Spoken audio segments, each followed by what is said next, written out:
Hi friends, star మాలో వచ్చే బ్రహ్మముడి సీరియల్లో ఈరోజు ఎపిసోడ్లో ఏం జరుగుతుందో తెలుసుకుందాం. ఆసుపత్రిలో అపర్ణ కోమా నుంచి బయటకు వచ్చి కావ్య గురించి అడుగుతుంది. ఆమెకి షాకింగ్ న్యూస్ చెబితే మరోసారి కోమాలోకి వెళ్తుందని రాజ్ కుటుంబానికి డాక్టర్ వార్నింగ్ ఇస్తుంది. అత్తగారు కోమాలోంచి బయటపడ్డ విషయం తెలుసుకున్న కావ్య చాలా సంతోషపడుతుంది. తాను ఉద్యోగం చేస్తానని తల్లిదండ్రులకు కావ్య చెప్పగా కనకం అందుకు అడ్డుపడుతుంది. అయితే కృష్ణమూర్తి కూతురికి సపోర్ట్ చేస్తాడు. ఇంటికొచ్చిన అపర్ణకు స్వప్న దిష్టి తీయబోగా నా కోడలు ఎక్కడని మరోసారి అడగడంతో కుటుంబ సభ్యులు షాక్ అవుతారు. ఇంటికి వచ్చిన తర్వాత అపర్ణ పదే పదే కోడల్ని గుర్తు చేసుకుంటుంది.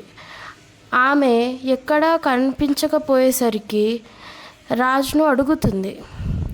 నేను ఇంట్లో లేనప్పుడు ఏం జరిగిందని అపర్ణ అందరినీ నిలదీస్తుంది.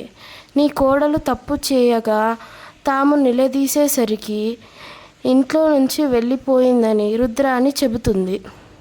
నీ కోడలు వెళ్ళిపోవడానికి నేను కారణం కాదని నీ కొడుకు వల్లే వెళ్ళిపోయిందని చెప్పగా అపర్ణకు కళ్ళు తిరిగినంత పనవుతుంది. అనంతరం రాజ్ వంక అలాగే చూస్తూ కొడుకు సమాధానం కోసం ఎదురు చూస్తుంది. రేపటి ఎపిసోడ్లో ఏం జరగబోతుందో తెలుసుకోవాలంటే వెంటనే మన ఛానల్ని సబ్స్క్రైబ్ చేసుకోండి. మరిన్ని సీరియల్ అప్డేట్స్ కోసం మన ఛానల్ని ఫాలో అవ్వండి.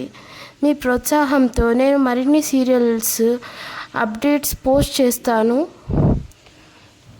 బ్రహ్మముడి సీరియల్ అంటే నాకు చాలా ఇష్టం. మీలో ఎంతమందికి ఇష్టమో కామెంట్ చేయండి. ఇంకా ఏ సీరియల్స్కి అప్డేట్స్ పోస్ట్ చేయాలో కామెంట్స్లో తెలపండి.